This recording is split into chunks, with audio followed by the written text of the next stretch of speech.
I can tell you a defining moment for me in my recovery journey. So when I was incarcerated at 19, that is when I stopped my substance use. That is when abstinence happened for me, but that is not when my real recovery journey began.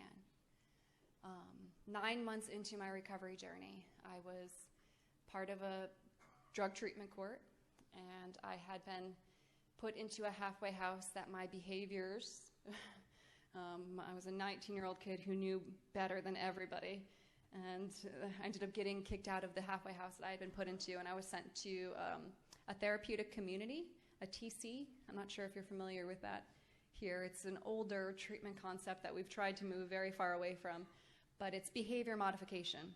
And I was in there with a lot of people released from prison. It was a co-ed facility. We had to sweep the sunshine off the sidewalks. They used to wear signs and stuff in those places. It was brutal. And I was sentenced there for 18 months.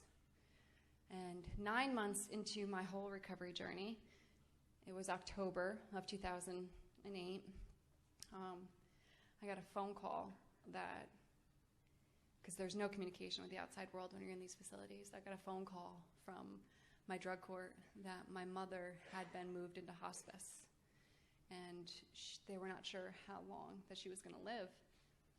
And because I was sentenced to this facility, I was not able to be there with her. And, oh, I'm going to cry.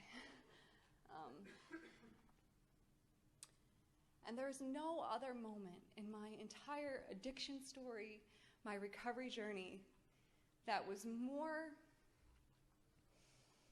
soul-wrenching than that realization that I would be in this facility hours away from home and I might not even get to say goodbye to my mother. That broken 19-year-old girl who had suffered and who was hurting and was trying to live life differently was going to have to stay in this space and not even get the opportunity to hug my mother goodbye again.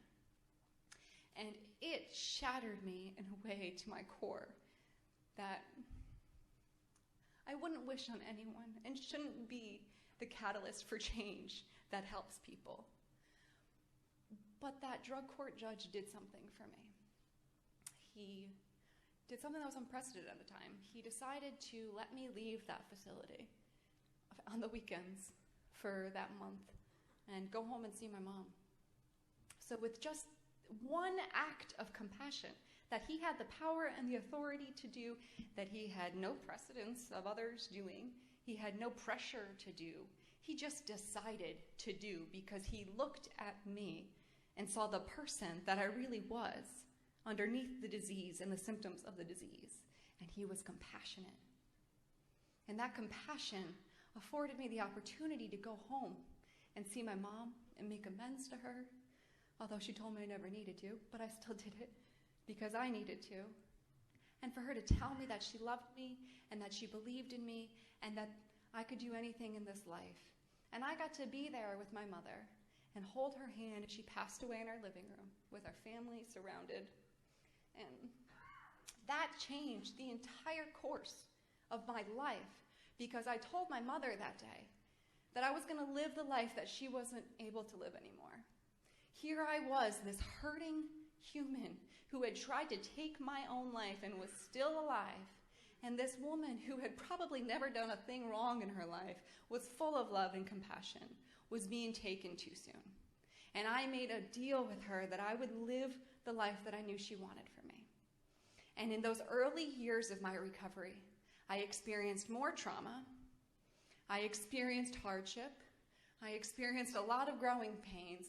It was that moment that I got to have with my mother that pulled me through until I was healthy enough and healed enough and whole enough to find that intrinsic sense of self-worth, to start doing it for myself.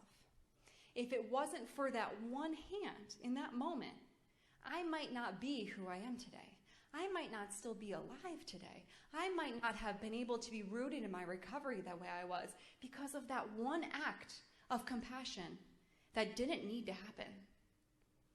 Sometimes it is that one little moment. Often it is those little moments of kindness, of compassion, of somebody looking me you into your eyes and seeing your worth instead of the travesties, the struggles, the pains, the hurts that can change the entire story. And no matter who you are in this work and what you do, you always have that opportunity. As human beings, we always have this opportunity to provide that to people. And who needs it more than those that are suffering the way people with substance use disorder are suffering, with mental health conditions are suffering? And instead of getting this look of compassion and humanity, we often don't even want to make eye contact. We don't even want to recognize the human in them. We want to see the rap sheet, the medical history, the fact that they are very non-compliant with what we are telling them to do. Sometimes that little spark can ignite everything that we are capable of being in recovery. And for me, that happens.